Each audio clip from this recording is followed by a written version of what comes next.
Part 2, Chapter 1 of The Voyages of Dr. Dolittle by Hugh Lofting. The Crew of the Curlew. From that time on, of course, my position in the town was very different. I was no longer a poor cobbler's son. I carried my nose in the air as I went down the High Street with Jip in his gold collar at my side. And snobbish little boys who had despised me before because I was not rich enough to go to school now pointed me out to their friends and whispered, "You see him? He's a doctor's assistant, and only 10 years old."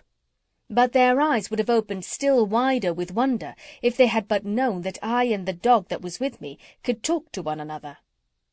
2 days after the doctor had been to our house to dinner, he told me very sadly that he was afraid he would have to give up trying to learn the language of the shellfish, at all events for the present. I'm very discouraged, Stubbins, very. I've tried the mussels and the clams, the oysters and the whelks, cockles and scallops, 7 different kinds of crabs, and all the lobster family. I think I'll leave it for the present, and go at it again later on. "What will you turn to now?" I asked. "Well, I rather thought of going on a voyage, Stubbins. It's quite a time now since I've been away, and there is a great deal of work waiting for me abroad." "When shall we start?" I asked. "Well, first I shall have to wait till the Purple Bird of Paradise gets here. I must see if she has any message for me from Long Arrow. She's late. She should have been here 10 days ago. I hope to goodness she's all right." "Well, hadn't we better be seeing about getting a boat?" I said. "She's sure to be here in a day or so, and there will be lots of things to do to get ready in the meantime, won't there?" "Yes, indeed," said the doctor. "Suppose we go down and see your friend Joe, the mussel man. He will know about boats." "I'd like to come too," said Jip. "All right, come along," said the doctor, and off we went. Joe said yes, he had a boat, one he had just bought, but it needed 3 people to sail her. We told him we would like to see it anyway.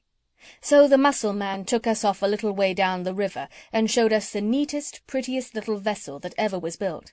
She was called the Curlew. Joe said he would sell her to us cheap, but the trouble was that the boat needed 3 people, while we were only 2. "Of course, I shall be taking Chee-Chee," said the doctor, "but although he is very quick and clever, he is not as strong as a man. We really ought to have another person to sail a boat as big as that." "I know of a good sailor, Doctor," said Joe, "a first-class seaman who would be glad of the job." "No, thank you, Joe," said Dr. Dolittle. "I don't want any seamen. I couldn't afford to hire them.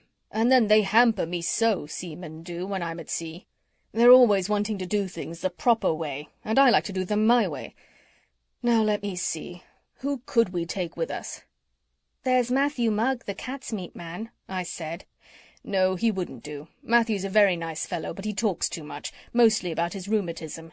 You have to be frightfully particular whom you take with you on long voyages." "How about Luke the Hermit?" I asked. "That's a good idea. Splendid, if he'll come. Let's go and ask him right away." End of Chapter 1.